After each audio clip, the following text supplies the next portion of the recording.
Bismillahirrahmanirrahim. Assalamualaikum warahmatullahi wabarakatuh. Halo semuanya. Pada video kali ini, saya akan menjelaskan sedikit mengenai akad wakalah dalam ekonomi syariah. Video ini dibuat untuk memenuhi tugas UAS mata kuliah aspek hukum dalam ekonomi syariah. Sebelum kita lanjut ke materi, kenalan dulu yuk.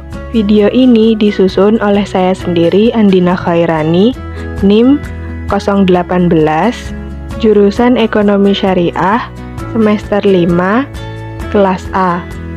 Pembahasan pada video kali ini berisi tentang 1. Definisi wakalah, 2. Dasar hukum dari akad wakalah, 3. Rukun dan syarat akad wakalah, 4. Jenis-jenis akad wakalah, 5. Berakhirnya akad wakalah, dan 6. Penerapan akad wakalah. Berikutnya, kita lanjut ke materi. Yang pertama, ada definisi al-wakalah. Perwakilan atau al-wakalah atau al-wikalah menurut bahasa artinya al-hifz, al-kifayah, ad-dhaman, dan at-takwid, atau penyerahan, pendelegasian, dan pemberian mandat. Sedangkan menurut istilah, yang dimaksud dengan al-wakalah ialah penyerahan dari seseorang kepada orang lain untuk mengerjakan sesuatu. Perwakilan berlaku selama yang mewakilkan masih hidup. Selanjutnya, ada dasar hukum atau dalil dari akad wakalah. Yang pertama, menurut Al-Quran. Dalam Al-Quran, akad wakalah didasarkan pada Quran Surat Al-Kahfi ayat 19, yang artinya, maka suruhlah salah seorang di antara kamu untuk pergi ke kota dengan membawa uang perakmu ini. Kemudian menurut hadis, akad wakalah didasarkan pada hadis riwayat Muslim sebagai berikut. Dari Jabir radhiyallahu anhu, bahwa Nabi Shallallahu alaihi wasallam menyembelih kurban sebanyak 63 ekor hewan, dan Ali radhiyallahu anhu disuruh menyembelih binatang kurban yang belum disembelih. Adapun dalil dari ijma ulama, para ulama telah sepakat tentang kebolehan al-wakalah. Hal ini dikarenakan al-wakalah merupakan salah satu bentuk tolong-menolong dalam kebaikan dan ketakwaan. Yang berikutnya ada rukun wakalah. Rukun wakalah sendiri terdiri atas 4 hal. Yang pertama, adanya wakil atau orang yang mewakili. Yang kedua, adanya muwakil atau orang yang mewakilkan. Yang ketiga, adanya muwakkal fih, yaitu sesuatu objek yang akan diwakilkan. Dan yang keempat, adanya sighah atau akad, yaitu ucapan atau perbuatan yang menunjukkan ijab dan kabul. Lalu ada pula syarat dari akad wakalah. Yang pertama, syarat dari sighah atau akad. Akad wakalah berlangsung dengan lafal yang menunjukkan adanya keridhaan terhadap perwakilan itu, baik secara terang-terangan maupun tidak. Hal ini bisa dilakukan secara lisan maupun tulisan. Yang kedua, syarat dari muwakil. Syarat muwakil adalah pemilik kewenangan yang berhak untuk melakukan tindakan terhadap sesuatu yang dia wakilkan, dan semua konsekuensi hukum tindakan itu berlaku padanya. Menurut Imam Syafi'i, tidak sah perwakilan dari anak kecil secara mutlak, karena ia tidak mampu untuk melakukan sendiri semua tindakan hukum. Hal ini juga disetujui oleh ulama mazhab Maliki dan Hambali. Yang ketiga, syarat dari wakil. Syarat bagi wakil adalah orang yang berakal. Maksudnya, dia mengetahui transaksi dengan baik. Syarat berakal ini ditetapkan karena wakil akan menempati posisi muwakil dalam menyampaikan maksudnya, sehingga wakil harus orang yang mampu menyampaikan maksud, dan kemampuan untuk menyampaikan maksud ini tidak bisa terwujud kecuali dengan adanya sifat berakal dan mumayyiz pada seseorang. Dan yang keempat, syarat dari muwakkal fih atau objek yang diwakilkan. Muwakkal fih adalah milik muwakil, artinya objek tersebut adalah kewenangan yang dimiliki oleh muwakil, bukan orang lain. Objek tersebut juga harus jelas secara bentuk, tujuan, dan maksud, dan juga objek tersebut adalah urusan yang bisa diwakilkan kepada orang lain, seperti urusan keuangan dan lain-lain, bukan urusan atau kewajiban pribadi seperti sholat, zakat, ataupun puasa. Selanjutnya ada jenis-jenis wakalah.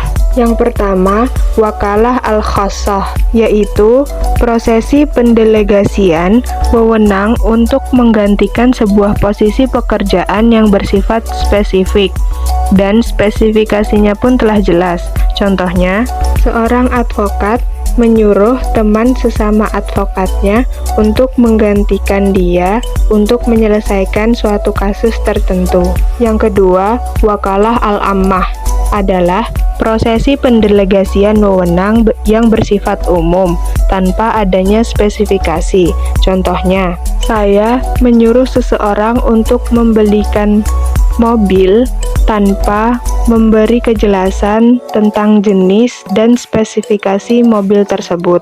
Dan berikutnya ada al-wakalah al-muqayyadah dan al-wakalah al-mutlaqah. Wakalah al-muqayyadah adalah akad di mana wewenang dan tindakan si wakil dibatasi dengan syarat-syarat tertentu.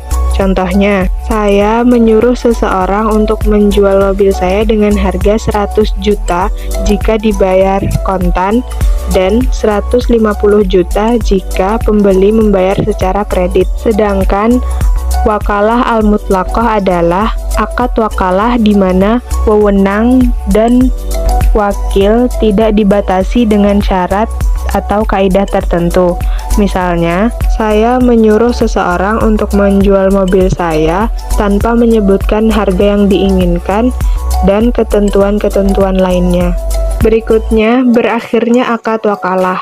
Akad wakalah berakhir dikarenakan banyak hal, yaitu yang pertama, dikarenakan salah satu pihak yang berwakalah itu wafat atau gila. Yang kedua, apabila pekerjaan atau maksud yang terkandung dalam wakalah itu sudah selesai dilaksanakan atau dihentikan. Yang ketiga, apabila akad tersebut diputuskan oleh salah satu pihak atau hilangnya kekuasaan atas suatu objek tersebut oleh yang memiliki kewenangan. Yang keempat, apabila dihentikannya aktivitas atau pekerjaan yang dimaksud oleh kedua belah pihak. Yang kelima, pembatalan akad oleh pemberi kuasa terhadap penerima kuasa, yang tentu saja diketahui oleh penerima kuasa. Yang keenam, apabila penerima kuasa mengundurkan diri dengan sepengetahuan pemberi kuasa. Dan yang terakhir, gugurnya hak pemilikan atas barang bagi pemberi kuasa. Lalu materi yang terakhir yaitu penerapan akad wakalah pada institusi keuangan. Di sini saya mengambil dua contoh. Yang pertama, pada investasi reksadana syariah. Akad untuk transaksi investasi reksadana syariah ini menggunakan akad wakalah dan mudharabah. Hal ini sesuai dengan Fatwa Dewan Syariah Nasional nomor 20/DSN-MUI/4/2001. Dalam konteks reksadana syariah, akad wakalah digunakan sebagai perjanjian antara pemilik modal dan manajer investasi. Kemudian yang kedua, pada asuransi syariah. Untuk asuransi syariah ini menggunakan akad wakalah bil ujroh. Hal ini sesuai dengan Fatwa Dewan Syariah Nasional nomor 52/DSN-MUI/3/2006. Akad wakalah bil ujroh ini memiliki definisi di mana pemegang polis memberikan kuasa kepada pihak asuransi untuk menyimpannya dan menginvestasikan premi yang dibayarkan ke dalam tabungan maupun ke dalam produk investasi seperti sukuk, saham, dan reksadana syariah. Dalam skema ini, pihak asuransi berperan sebagai al-wakil dan pemegang polis sebagai al-muwakil. Sekian yang dapat saya sampaikan. Bila ada kekurangan dan kesalahan dalam penyampaian materi, mohon dimaafkan. Wassalamualaikum warahmatullahi wabarakatuh. Terima kasih.